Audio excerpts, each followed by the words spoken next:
Hey, what's up everyone? Welcome back to Blue Chip Prospect for the final top 32 of the year. Now that we've got the honorable mentions out of the way, we are jumping into the real top 32 and let's get into it right away. So let's start this thing up with the number 32, and at 32 we have Max Senishka, a towering 6'5" right shot defenseman who moves pretty well for his size. He's no Logan Hensler or Sasha Boumedian, but I don't see the feet being an issue at the NHL level. Senishka moved to the Portland Winterhawks from Czechia in January and immediately adapted pretty well. He's not a player with tons of offensive tools and he's not going to put big points on the board at the NHL level, but he should translate into a strong, physical and rangy defensive defenseman who can break the puck out with a solid first pass and move the play forward. Don't expect too much out of him, but he does see the ice pretty well, but some work on the puck skills is needed to make him an NHL player. And next at number 31 we have Kerban Limitov, another big defenseman standing at 6'3", but this one is a left shot and also a high-end skater. Limitov put up decent numbers in the MHL in Russia, but nothing extremely convincing. At .50 points per game, he's above players like Alexander Romanov or Garikov, but projection is doing most of the lifting here. Limitov looks like a player with the tools to reach the NHL, but there's some work to do on the decision-making part of the game and the consistency of those decisions. I personally think he looked much better in the playoff in the KHL, took less time to identify his options without actually rushing the plays, just good scanning habits and reading habits, but that was just a few games. He's naturally aggressive on both sides of the puck and doesn't always have the puck skills to execute on his ideas, but there's upside and there's also a lot of work to do. And at number 30, we have Shane VanZyl, and VanZyl is a 6'2", 215 pounds wrecking ball with skills. The number don't look so great with 16 points in 37 games for Michigan State in the NCAA, but when you realize that he did that in more or less 12 or 13 minutes of ice time, it's suddenly a lot more convincing.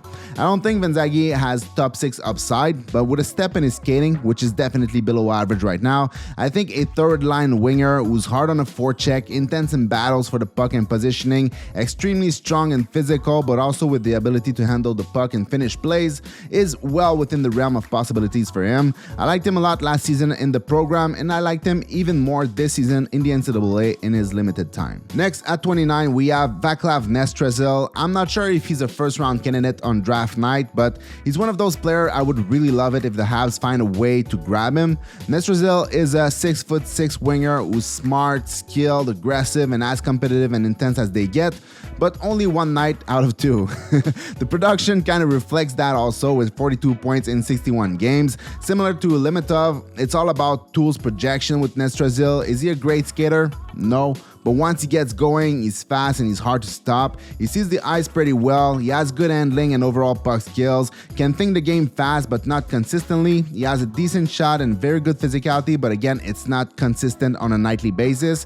What you're hoping for is a Protas type of transformation, but we're a long way from that. He's a project, but there's enough to work with and enough runway physically to project him as a middle 6 player in my opinion. Next, at number 28, we have a very different player. We have Colin Potter, and Potter could be higher in this ranking if he wasn't 5'9", but he made the jump this season to the NCAA, going to Arizona State and putting up very decent numbers with 22 points in 35 games. Compared to VanZyl, who played around 12 or 13 minutes a night, Potter got to play around 19 or 20 minutes a night in Arizona, which is a big difference. Obviously, at 5'9", he's starting this at bat with 2 strikes against him and a nasty splitter coming his way, but he's got enough tools to hit it.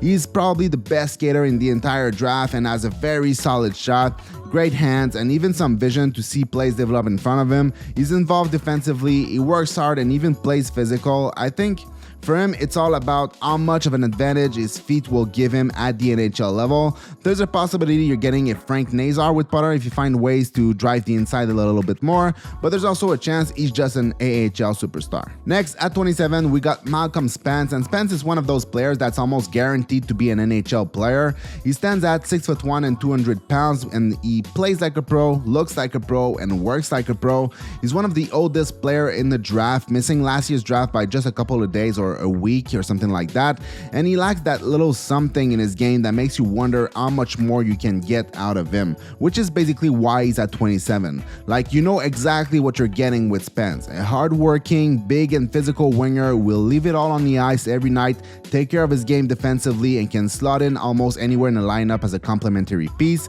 It's very valuable, especially for a team that needs bodies who will play in their pipeline. Certain teams don't have much of an appetite for risk, and he's as riskless as it gets in this draft. He will play. The question is more in which capacity. Some type of JT Comfort is about what I think he could become. Next, at 26, I have my boy William Moore, and for some reasons, I think I'm liking Moore more than most people, but I think he's developing into quite a good player.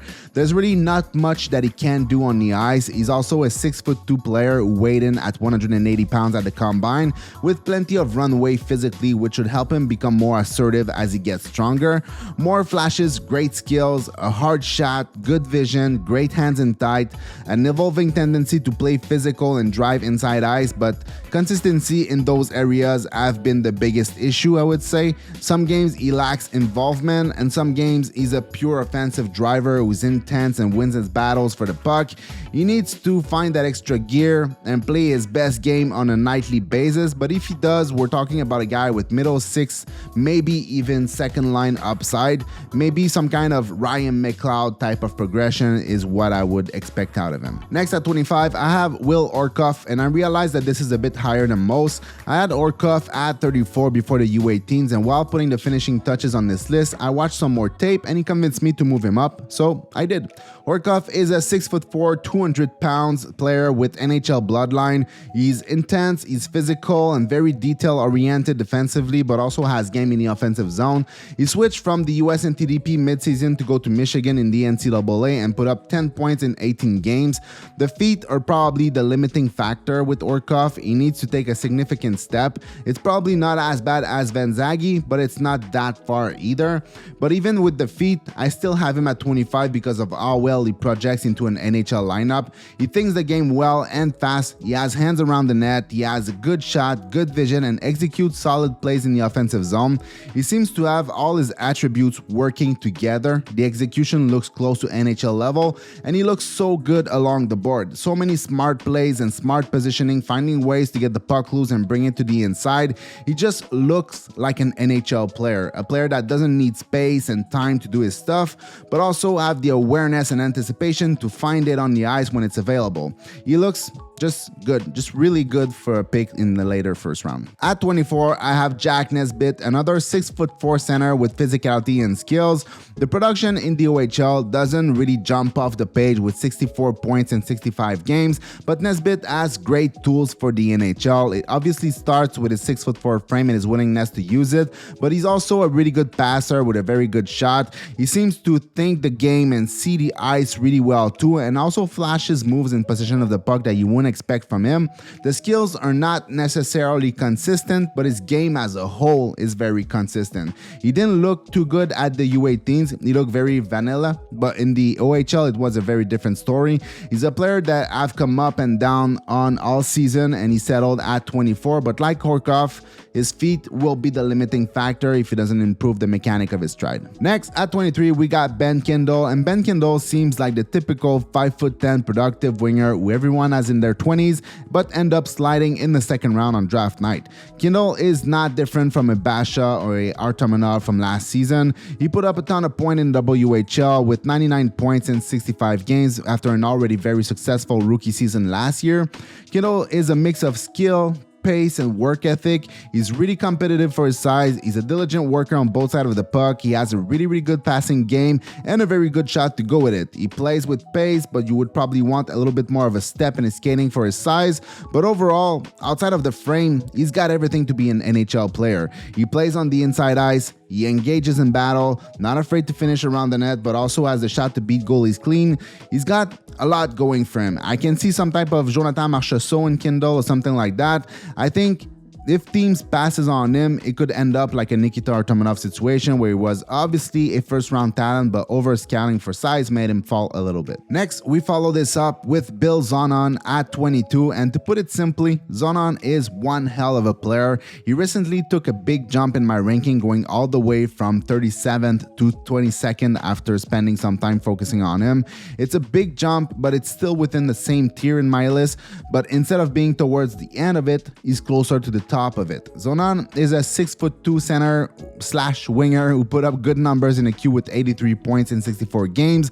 He's also a bit like a Will Moore. He can basically do everything on the ice well, but he does it on a consistent basis, which is why he's higher on the list. His skating is definitely not as clean, but he gets from point A to point B adequately. He works hard, he's smart, he has pace in his game, he makes plays at full speed, and he combines elements of a playmaker, a checker, and a power forward in his game. I think he's an intriguing prospect. I don't necessarily think the ceiling is super high, probably middle 6, but he's a guy that can be the glue on the line, play in all situations, and make life difficult for the opposing team. Next, at 21, we got Blake Fedler, another giant right-shot defenseman who stands at 6'4" and weighs in at 220 pounds. I'm not necessarily convinced he ends up the best of all of those giant defensemen we have in this draft, but I think he's got the tools and he's the one with the least amount of question marks, plus he has an NHL bloodline.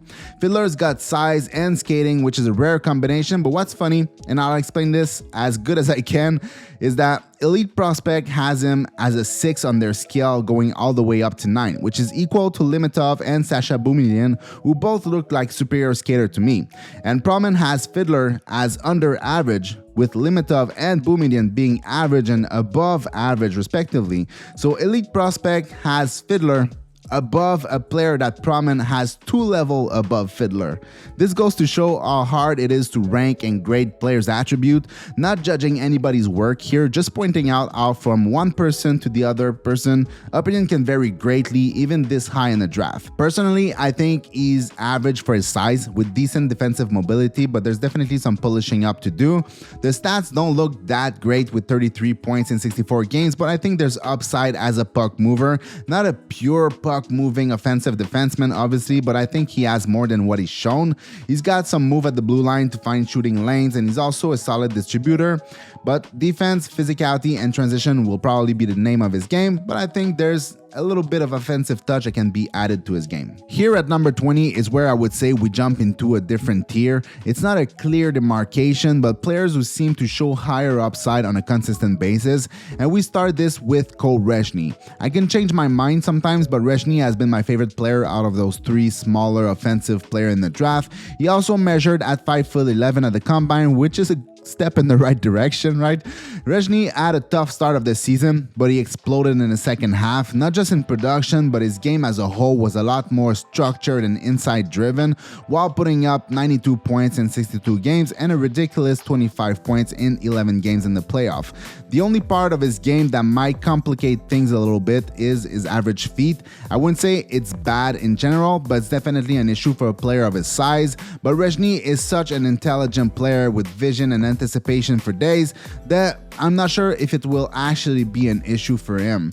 Ideally, he would take a step so he's able to separate from players along the board and stuff like that, but if he doesn't, the combination of his skills, his hockey sense, and his playmaking kind of makes up for it. Next, at number 19, we have Logan Hensler, and Hensler probably didn't have the season most people expected out of him, especially in the first half, but he did step on the gas pedal in the second half. Hensler is a 6'2", almost 200 pounds right-shot defenseman with very strong mobility. He put up 12 points in 32 games in the NCAA for Wisconsin, which isn't exactly exciting, but I think there's more to unlock here. A lot of people, including myself, expected more from Hensler, at least offensively, but the foundation of his game is really solid. He has incredible feet, and it's not just his speed, it's really like 4-way mobility and deceptiveness in his stride, in transition, on retrievals. He uses crossovers and pattern in his stride to make defenders miss and get the puck from defense to offense in a hurry. Once he crosses the offensive blue line, it's not as clean or assertive, but he's developing his game. There's more activation down the zone, more trailing the play to open options on a counter attack, more east-west mobility on the blue line. There's something that's brewing here. There's not a lot of points, but he does make a lot of plays. But even if he doesn't pan out offensively, his size, his reach, and his skating makes him very easy to project into a top 4 role in the NHL. But if he can learn to lean into his physicality a little bit more and be a little bit more assertive defensively, there's really real upside there. Next, at number 18, we have Braden Coots, and one of the most consistent, diligent worker in the entire draft. Coots is not a big center. He measured at 5'11" at a combine, which is not ideal, but not the end of the world either. He put up 63 points in 60 games in the WHL, playing for the Thunderbird, and was the captain of both the Canadian team at the U18s and for the Thunderbird also. He's really that type of guy, a leader by example, never taking a shift off and trying to impact the game any way that he can. Coots is this player that can do everything at an above average level, where every tools in the box stands out a little bit individually, but didn't really find a way to put more points on the board. Yes, he played for Seattle, which is definitely a factor, but Lakovic played for Moose Jaw, which ended up with about half the point in the season, slight exaggeration here, and he still stood out offensively and put up more than a point per game. So while yes, Coots can definitely skate, and yes, he has really quick hands and also drives the inside, make plays, shoot a puck, battle for pucks, win set battle, compete physically and defensively, there's really nothing that he does that doesn't stand out. Feet, hands, shot, playmaking, compete, sense, it's all there. It's all above average. I just would have liked a little bit more production, and I don't want to use the U18s as a strong indicator of offense. I think at the minimum he's a strong third line center with value on both sides of the puck, but with a chance to have enough offense to make it into a top 6 role in the NHL. Next at 17 and last for today, we have Cameron Reid, and let me start with this. If Reid was, let's say, 6'2" or 6'3", Reid would be a top 10 pick all day, but he measured at 6 foot on the nose at the combine, so he's not quite there, but he put up 54 points in the OHL in 67 games. A bit like Coots, Reid can do everything at a high level in a non-ideal size package, but skills are good, vision and sense are well above average. He's a fantastic four-way skater, and he's a competitor through and through. He can hit, he can defend with positioning by suffocating space around players and keeping them to the outside. He's great on retrievals against forecheckers, always finds a way to gain time to make plays instead of rushing a pass or rimming it around the board. But even if he can do the heavy lifting in transition and in the offensive zone as the quarterback, he's smart and he can pick his spot. There's a certain balance in his game, and I think if a team is getting Cameron Reid outside of the first half of the first round, there's really a chance for a steal here. So that's gonna wrap it up for today. Let me know in the comments if you think my ranking is making any kind of sense. Please take the time to like and subscribe if you like the videos that I make and if you come back for it. And as always, thank you for watching. See you in the next one. Peace.